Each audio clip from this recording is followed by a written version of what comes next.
Okay, as I mentioned, we're going to talk about note values, how long a note lasts, and what we call that.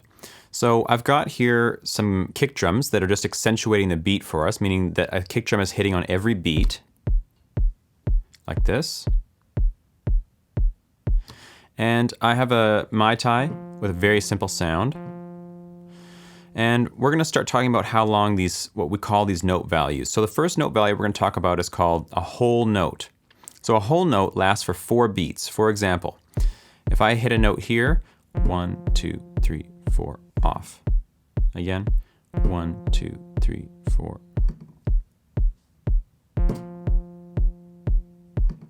So that whole note is equivalent to the length of 4 beats. We measure the length of notes in how many beats they take up. For how many beats do they last? So a whole note lasts for 4 beats. So if I were to record that,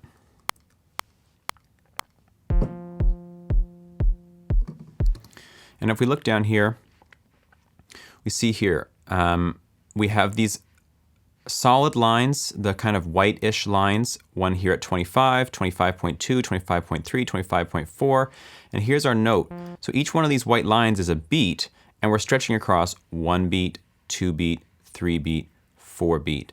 So if I just bring that up, that's a perfect whole note right there. So a whole note lasts 4 beats. Now a half note, what do you think? Lasts 2 beats. So a half note is simply half the length of a whole note, and it lasts 2 beats, so it sounds like this. So if I put 2 of them after one another, like that. 1, 2, 1, 2. A quarter note, what do you think? 1 beat. So a quarter note is equal to 1 beat. Every time the beat hits, the note hits too. It equals 1 beat. So like this. So our kick drums are hitting on quarter notes because they're hitting right on the beat. And now our synth too is hitting quarter notes. However, what's interesting is that I could put these quarter notes in between the beat, like this. Now they're hitting on what's called the off beat, but they're still a quarter note in length. They're still equal to 1 beat length. They're just not starting on the beat, they're starting halfway through it. So they're still the same length. We still measure it as 1 beat. It's just not starting on the beat. So you can have these note values start wherever you want. The length of them, though, will still be measured in how many beats they take up. So beyond a quarter note, of course, we have eighth notes. So now we have 2 notes for every beat. So if I duplicate this out, now I've got 4 beats here filled up with 8 eighth notes.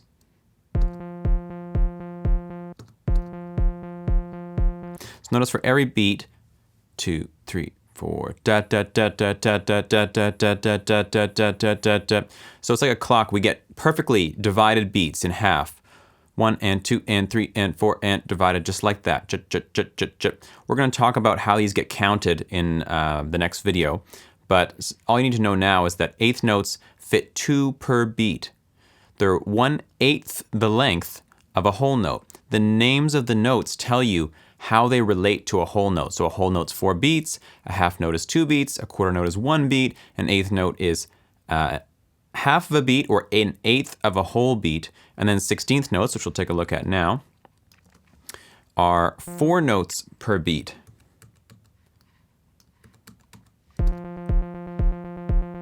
Like that.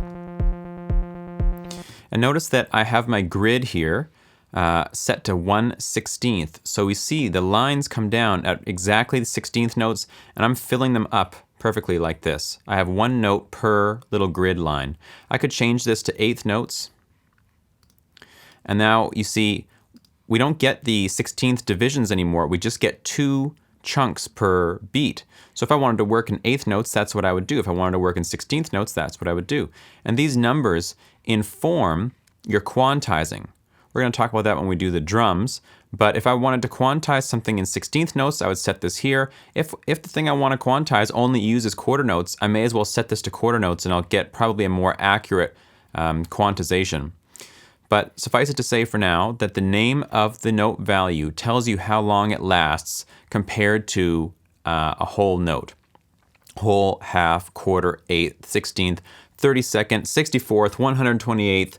There's some other note values too that we're not going to talk about right now, such as triplets and dotted notes, but they're not that important for what we're doing at the moment, and they're a little bit more complicated than this. We want to get accustomed to just talking about these pure divisions of the beat into simple units. 1, 2, 4, 8, 16, like that. So that's all there is for note values, really.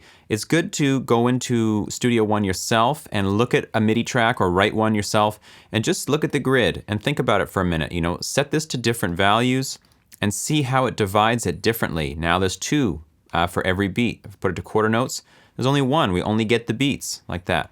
So that's a really interesting thing to find out, and it will tell you a lot about rhythmic note values just by changing the grid division. You'll see them right in front of your eyes, and if you play notes on those, you'll hear what that sounds like. As we get more into doing drums and quantizing things, this is going to become second nature to you. You're going to be able to know what the note value should be intuitively, because you'll be bobbing your head to the beat and you might be hearing dun dun dun dun dun dun dun dun dun dun, and you say, oh, well, that's 2 notes every beat. That must be eighth notes. So in the next video, we're going to talk about how we break the beat into chunks called bars and how we organize the beat. Because right now, the beat is just this infinite string of hits, dun, dun, dun, dun, dun, dun, which isn't what music really feels like most of the time. Usually there's some kind of organization into various chunks, and those chunks we call bars. We're going to talk about that in the next video.